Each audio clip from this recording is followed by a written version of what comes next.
Hi, I'm Erica. I am the teen librarian at Delmont Gardens Library, and this is part of the Grab and Go teen programs from the East Baton Rouge Parish Library. Today, I'm going to teach you how to make glitter jars. As a reminder, all of our grab and goes are first come, first serve, so please come pick them up and enjoy. Your grab and go bag is going to include a mason jar, glue in a condiment container, some food coloring, a random choice in a condiment container, and some glitter, again, random choice in a condiment container. You are going to need warm water, not boiling hot, just very warm for this project. You'll get that at home. I put my warm water in a bottle, you'll see it later, but I do not recommend putting it in plastic. You can use either clear or like white glue. I will show you a difference in what they look like. For this program, I'm sending you home with clear just because I personally like how it looks better. And then I will show you, like I said, the difference. The first thing you're going to do is put glue in your jar. To get the right ratio, you want it to be about a eighth way full of glue. So on the jar that I'm going to send you home with, that's going to be about the first digit of your thumb. You'll see in a moment, I'll show you where you'll fill it. But for this little one, I filled it just a tiny bit because I wanted to create the correct ratio of water to glue. And as you can see here, it's going to come up about to that line.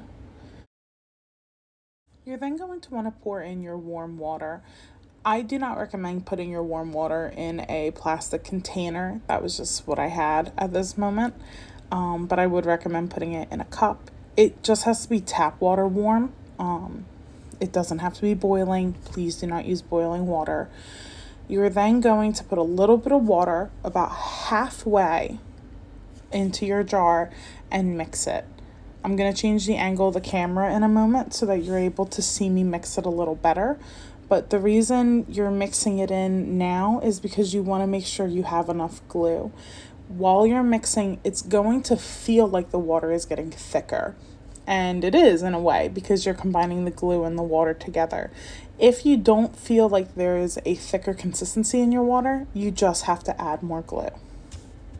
Now I recognize that it's hard to tell if water looks thick. But in this, I'm just trying to illustrate that all of the glue is mixed and it has created a thicker substance. If you need more glue, put more glue in. If you need more water, put a very little amount of water in. You can't ever have too much glue, but you can have too much water. The next step is adding food coloring. Please be careful when doing this. I wore a t-shirt today on purpose so that if I got it on my clothes, it would be able, it wouldn't be on something that I cared about. I did, and you'll see throughout this video, get some on my desk, and it is a pain to clean off. So please make sure that at home you are wearing clothes that you will not be sad if you get them messed up, and you are, being careful with your materials. So here you can see that I poured the food coloring in and it's not dissolving through. That's because it's a really thick mixture of glue and water, and I have to mix it to get it to dissolve. That's exactly what you want to happen. You want it to have to be mixed for it to kind of seep through. The next step is glitter.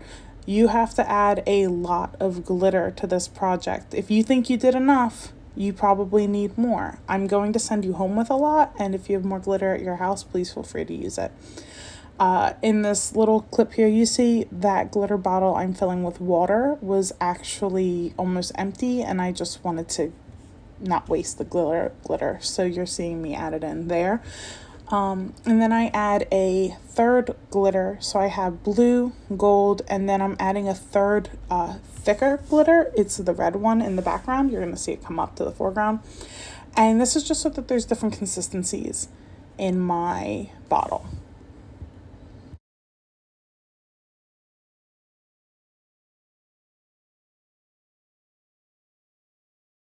So after you put in all the glitter that you want in your jar, you are going to top the jar off with some more warm water, and then you are going to seal your jar.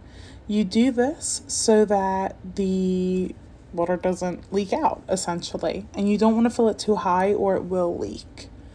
So give it a little bit of breathing space and then put your cap on.